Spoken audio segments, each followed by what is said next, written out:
jako akawuwo badde nkutte batuli Katonda denje kutte yaleese omuggo n'agukuba batuli batuli yayenyambye okusooka. Mu kiseera kino abantu abalala ddala 25 be bakatirimbulwa abatemu ab'ebijjambiya mu disitulikiti okuli Masaka, Rengo wamu ne Bukomansimbi era ng'abantu abawangalirayo abakulembeze wamu ne bannabyakwerinda batuula bufoofofoko n'okutambulira mu kutya. Waliko omusajja avuga boda ku kyalo kuno n'ayitawo nga bamutematema nankubira essimu n'angamba nti bawo bamutemaatemera wali jangu tugende tumulabe.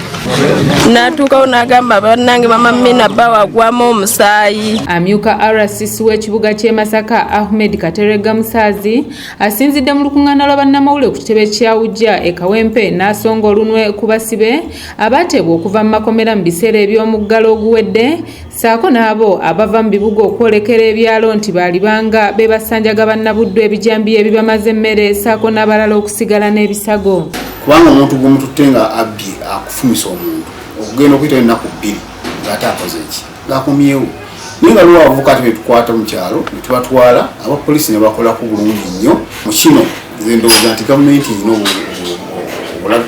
obulebevu bwetaddewo kubanga gavumenti eyinza kulima kintu kyonna.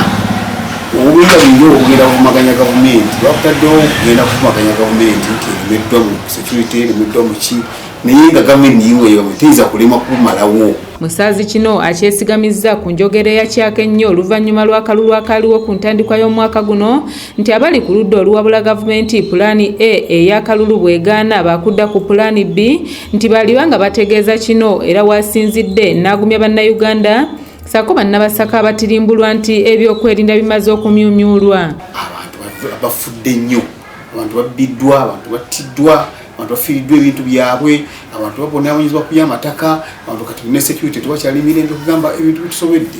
Abantu baludde ebbanga nga bafa, kati kino kyongeddeko bwongezi nti bwebanga baali ababbi 1000 kati bali 25,000. Era tekireza nti baali tebaliiwo okusooka era baaliwo. Kyokka ono bannabyabufuzi abali ku ludda oluwabula gavumenti bamwambalidde ne bamukoona ku nsolobotto akomye okubeekwasa saako okulangira gavumenti nti obugayaavu bwetadde mu kukuuma bannayuganda bwa kika kya waggulu nga nabwe kityo nga bwe guli omulimu gwabwe ogw'okuwabula gavumenti bagisabye okukolagana obulungi ne bassentebe b'ebyalo okusobola okwaŋŋanga abatemu abatta abantu. Obubinja bw'abantu baba ebijambiya bazeemu okutigomya abantu ate n'abantu baffe nga tebali seefu.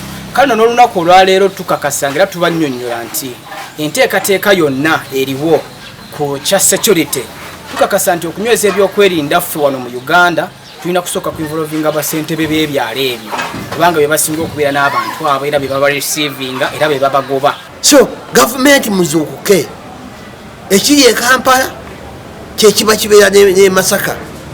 Lwaki oteekawo kafyu abatemu ne batambula kiro tebajja misana? Abatemu bajja kiro ng'ate bazze mu mbeera eya kafyu. Mu bajeti ya Uganda yonna naye bw'olabanga mu Masaka omuli barracks enamba ey'amagye omuli police omuli RPC omuli ba DPC bonna ng'abantu batemulwa mu mbeera efaanana bwetyo. Kyekyanyiike nyera kya nnaku bazadde b'abantu abo n'enganda zaabwe okulabanga omusaayi oguyika ku bwereere ng'ate Pulezidenti Museveni atugamba waliwo ebyokwerinda. N'olwekyo ngaffe abakulembeze abakulembera abantu abali ku lukiiko olukulu ekibuga Kampala tuleeta ekiteeso okulabanga poliisi kukiteeka kunninga ejjeyo alipoota n'okunoonyereza okw'amaanyi okw'abakugu. Omwogezi wa poliisi mu ggwanga Fred Enanga ku nsonga eno agumiza bannayuganda saako ne bannabudde okutwalira awamu nti omuyiggo gw'abatemu bagukutte kannabwala era ng'abantu abawera ddala 15 bamaze okusunsulwamu ab'enkaaga mu 8 abadde bateeberezebwa ng'omukaaga bali Masaka ate ng'omwenda bali mu disitulikiti y'e Rengo. Mu bitundu eby'e Masaka tulina abantu 6 nga mwe muli Kawalia Yazid, Sebada Mike Muwonge, Nakakawa Silvia, Kibedi Yohana Batista ne Jemba Francis. Nga bwe bumu ku abo abakakwatibwa ku ebyo omukululo ogw'ettemu eri abantu 9 nga 12 ogw'omunaana Lubega Ramadhan ow'e Malonge naye yalumbibwa n'atemulwa. Ate nga 15 ogw'omunaana Kayemba Soweeri ku ssaawa nga 8:10 ono bamulimisa ng'addayo waka obudde bwali bugenzi. Stephen Tumusime yakusakidde eggulire lino okulwa ABS Television. bwe muwulira nti walavuka ba People Power abalina we bagenze osanga barracks zatulumbye dda emmamba gye ziri tiyagasi gyali